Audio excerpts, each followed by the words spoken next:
the girl who had been the Olympic ambassador, who then engages in shocking acts of looting. Peakes shouldn't have killed that guy last night in it. Dende wouldn't get blown up. Gal's going to steal, wheeze. But it's stealing Dewey. The shopkeeper ain't fucked their mugs. No, sorry, excuse me. Utterly outrageous, obviously, what you're saying. Politicians are regarded as people who have learnt to talk, but not to act. And you demand action, and rightly demand it. We now have a leader of the opposition who says quite openly he would never press the nuclear button. Does that worry you?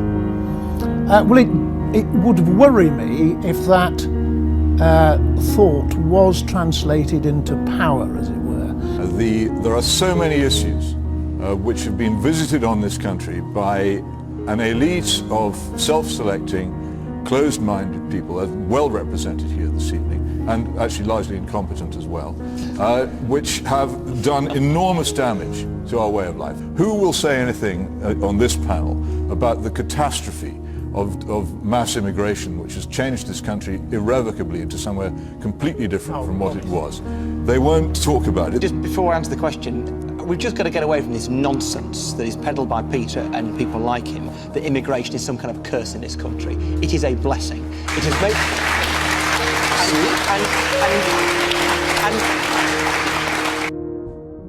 Like anybody who cares about his country, I'm distressed by it. I see no hope from these interchangeable people. She was a Liberal Democrat. For all I know, she still is. Let's hear from the Conservative Party. I think our country's best days are ahead of us, not behind us.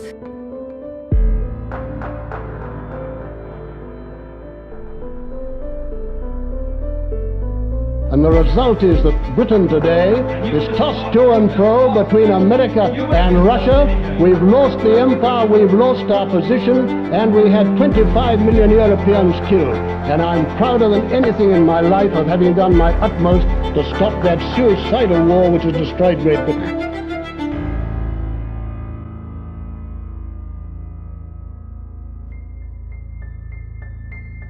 These strikes are wrong at a time when negotiations are still going on, but parents and the public have been let down by both sides because the government has acted in a reckless and provocative manner.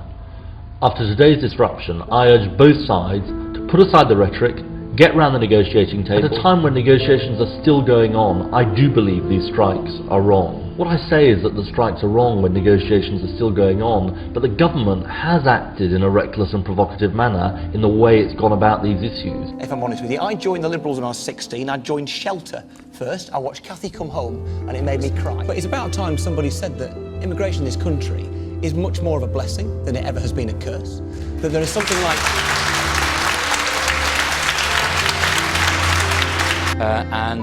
and in particular, who would come to me and say, you know, my son has just got a job in Gloucester, it's great, but after 5 weeks, suddenly the employers decided to get rid of all the British workers and bring in some contractees from Poland and undercut their wages. Under Labour, immigration soared. Official figures show that net migration between 1997 and 2010 was 2.5 million. That's the official figure. Unofficial could be bigger. If you got it wrong on those two things, does that mean, if you add up all these mistakes, that there are too many foreigners in Britain? It stands to logic, doesn't it, that if I'm saying that we should have introduced proper curbs when the new countries joined the European Union, and that we should have introduced a points-based system, that I am, of course, saying, and Ed himself did this morning, that too many people came in when we were in power. You haven't admitted the other thing, which your former speechwriter, or rather New Labour's former speechwriter, Andrew Nether, admitted in the Evening Standard some years ago, which is that this was a deliberate policy to transform the country. And you meant it to be so. Well, you've done it now. There's no point saying, oh, we're sorry now we did that. You're not sorry at all. What you're sorry about is it's cost you popularity. I don't know where you start. You accepted, when Andrew asked you whether there were too many people in the country, you accepted that there were.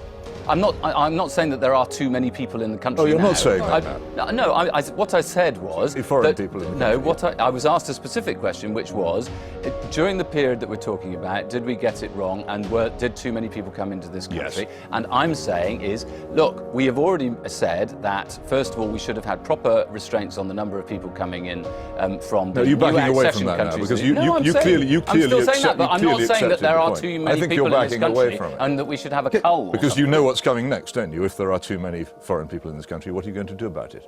Well, I think there are things that we could... I'm not saying that there are too many foreign people in this you're country. not. Well, you did earlier. No, I Yes, you didn't. did. I said... I think in the answer You said to... the logic is. No, I said that too many people, there were too many migrants came in a short period of time into this country, and we should have done And they're a better still here, job of obviously.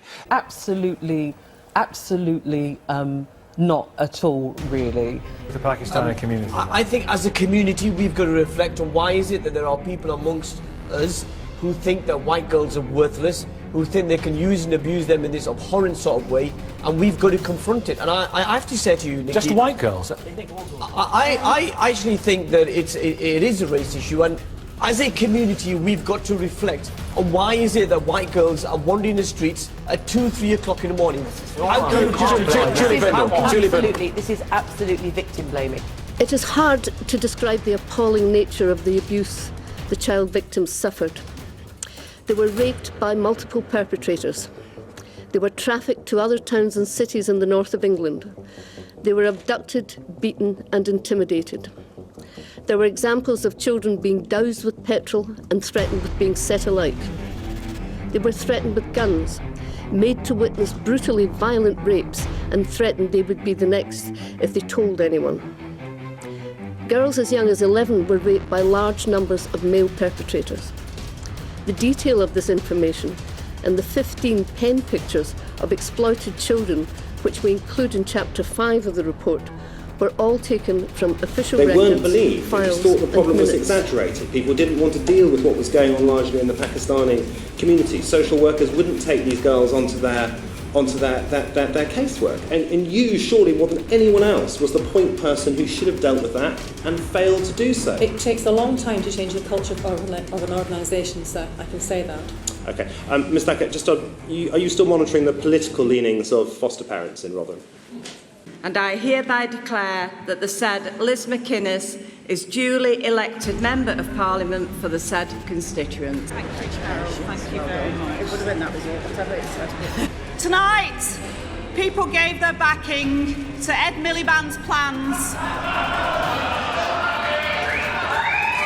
That's radical. That is not conservative. And what's so brilliant about that? Because there are things I think that we see around us that we do not. Okay, yeah, a lady here. But you're blaming the victim there. You are the person that is installing rape culture into this country. Judas was paid. Judas was paid. I am making a sacrifice. Last year, it looked like race riots were breaking out up and down the country once again.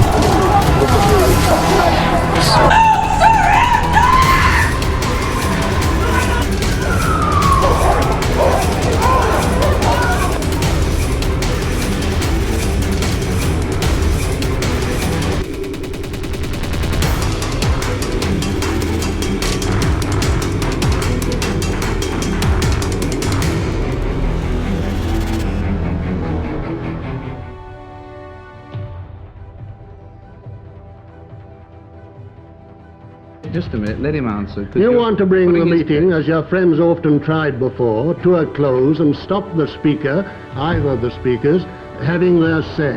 And that is why we organized to put people like you out when you denied free speech in Britain. And it was a right and proper thing to do, and they were magnificent young men, and I'm proud to have led and organized them to put people like you out of meetings. And since, yes, there you are, you will not allow other people to speak. And you are doing here what you've always done, denying free speech to other people, and that is precisely why I put the people like you out of our meetings. And I do it again.